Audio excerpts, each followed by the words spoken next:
Welcome to Chapter 20 of And So Squircle. In this video, we're going to be deriving expressions for and exploring unit vectors in 2D squircular coordinates. First, though, we'll want to recall how to derive unit vectors in other coordinate systems. No matter what, it's always the same three steps. You begin with a position vector described with the parameters you're concerned with.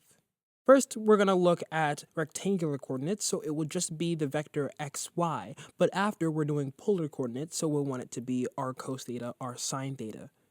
The second step is to perform partial differentiation with respect to both coordinates. Since our dimension is 2, we'll get two different vectors. Now the third step would be to normalize the vectors, but in the rectangular case, these vectors automatically come as unit vectors by virtue of using xy coordinate pairs for our vector entries, as opposed to writing things like r theta. Anyway, we'll call these unit vectors x hat and y hat, and we can easily interpret the meaning of these unit vectors as to increase strictly x, move only to the right, and to increase strictly y, move only upward. I'd say that notion is pretty simple. For circular polar, it's the same process, but with a different starting position vector.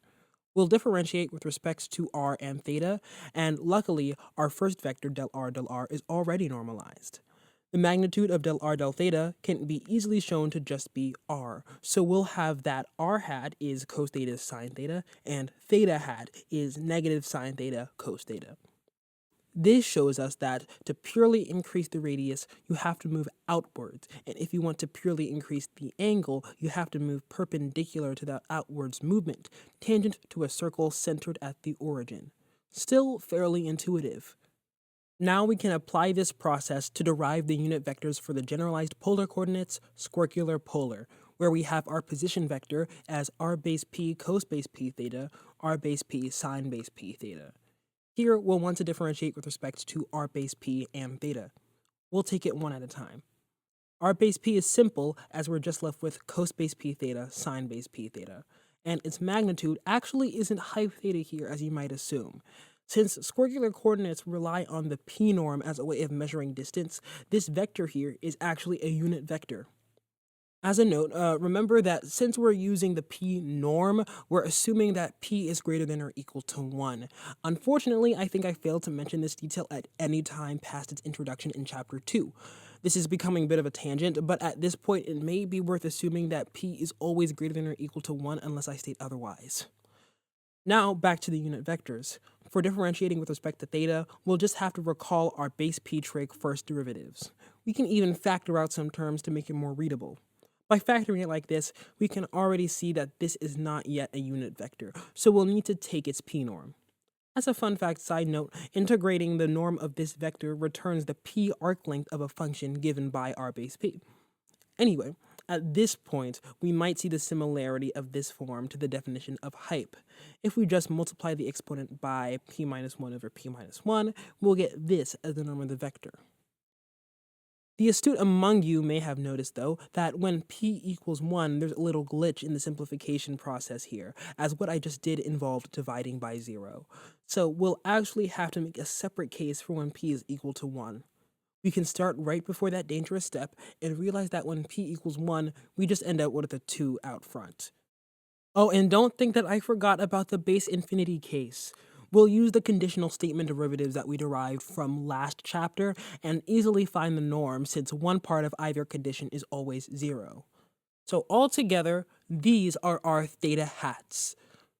Let's look at a small gallery of the unit vectors floating around their respective squircles. You can see that r hat looks intuitive, just reaching outwards to the next largest squircle, and theta hat, just like for p equals 2, is tangent to the squircle. Now, probably the first thing that you noticed when looking at these GIFs is that these unit vectors are not orthogonal like they are when p equals 2. In the same vein, the angle between the vectors is also not constant when p is not equal to 2. We'll spend the remainder of this video exploring the angles between these unit vectors. We can start visually. Something to notice is that all of the unit vectors are tangent to the coordinate lines, which I find to be essential to how we derive them. R hat is tangent to the radial lines, and theta hat is tangent to the surface of the squircle it lies on. To get a better view of how these vectors behave, let's actually move their tails to the origin to see how they're actually moving around as we constantly increase the input angle. One thing that I find particularly interesting is how Theta-hat moves. When p is greater than 2, it sort of stops and starts for every pi over 2 radians of input, which here is marked by r hat. When p is less than 2, it's the opposite. The speed seems to increase infinitely before slowing down, but never actually stopping. And so I wonder, what is the fastest that this vector can rotate in terms of some p greater than 2? And similarly, how slow for p less than 2? Since we're looking for how the angle that Theta-hat makes with the x-axis changes, we will have to differentiate the arctangent of Theta-hat's y component over its x component with respect to theta. That description ends up being simply this. The process of differentiation ends up being easy enough, and we end up with this expression. Right now, you're going to have to take my word for it that the defined extrema of this function are at odd multiples of pi over 4, but just look at it. Graph it and look at it. Tell me I'm wrong. Anyway, due to the symmetry of a squircle, we only need to plug in pi over 4 to get our answer. These cotangents end up being 1s, and the cosecant is square root 2, so these terms cancel out and we get p minus 1. What, I say? The maximum rotation speed of this vector is p minus 1? The minimum rotation speed of this vector is p minus 1? That's really cool. And since Theta-hat still rotates pi over 4 radians for every pi over 4 radians of input, its average rotation speed across the whole squircle will still be just 1 for p greater than 1. Now, let's go back to looking at both of the unit vectors and talk about the angles between them. By these first images, you can see how, contrary to p equals 2, the unit vectors aren't always orthogonal, and in fact, the angle between these vectors changes as they rotate. To break this down, we should try to derive the expression for the angle between these vectors. You might recall from calculus how to find the angle between two vectors by using the dot product. And that's exactly what we'll use here. Since we had to split up the unit vectors into two cases for p equals 1, we should be cautious in case we have to do the same thing here. So expanding out all our unit vectors by their definitions, we immediately want to cancel things out where we can. Canceling gets us the same thing in the p equals 1 case, so now we only have to deal with one of these. We'll evaluate the dot product in the numerator and then evaluate the two norms in the denominator. We can see that these hypes cancel out, nice, and here we want to use a similar trick as before, multiplying by p minus 1 over p minus 1 and recognizing the definition of hype. But just as before, when p equals 1, this step would be division by 0, so we'll have to split this up into two cases again. That is still easy though, as having the zeros in the exponents leaves us with a lot of 1s. So this is the function that will tell us the angle between our unit vectors.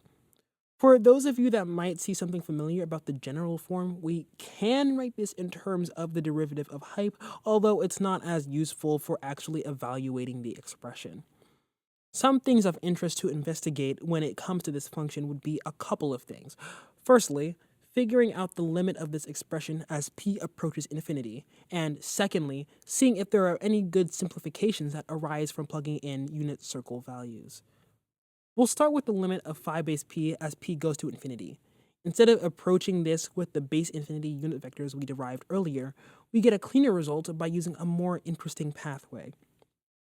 So back, for the second time in a row, is the Squircle similarity theorem here to lend us a helping hand. We're not going to apply the theorem directly here, but instead the principle that a first degree Squircle is essentially just a rotated infinite degree Squircle. So, of course, we'll start by looking at the angle between the base 1 unit vectors. Upon some degree of inspection, we can see that the angle can be expressed more clearly than it was earlier, as 3 pi over 4 minus theta mod pi over 2. To turn this into base infinity, we simply add or subtract pi over 4 to theta. So that's a fun and useful limit. Okay, and finally, let's look at those unit circle values. Since the formula for base 1 and infinity are so simple, I'll leave evaluating those as an exercise, but we'll still do the more general form here. Thanks symmetry that we only have to worry about inputting 4 values. Phi of 0 is great, since we end up getting a 0 inside of our inverse cosine, which results in a pi over 2. For phi of pi over 6, we'll plug in, do some canceling, and multiply the top and bottom by the square root of 3 in order to get our final form. Things only get easier from here. It's obvious that when plugging in pi over 4, the inside of the inverse cosine is again 0, so the angle is constant with respect to p as pi over 2.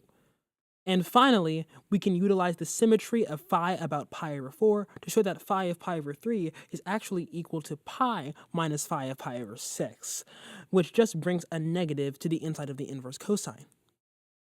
Okay, nice! Not the most elegant expressions, but not the worst either. Definitely not as good as the unit Squircle values that we got from chapter 4, but they're still alright. Well, that marks the end of our exploration with squircular coordinate unit vectors. There were definitely a lot of things that were covered in this video, so please leave any questions or comments that you might have in the comment section. Glad I was able to get this out before the start of the semester. So long!